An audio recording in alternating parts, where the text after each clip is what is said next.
destroy an $800 carbon fiber hood. Hope y'all enjoyed it. Yes, sir. Hey, we went and checked afterwards because somebody's like, nah, it's carbon fiber. I'm like, nah. They're like, yeah. Then we checked, it was carbon fiber. Look at the price on this crap. I could have made some money. Damn.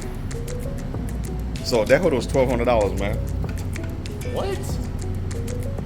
Yeah, we cut it up.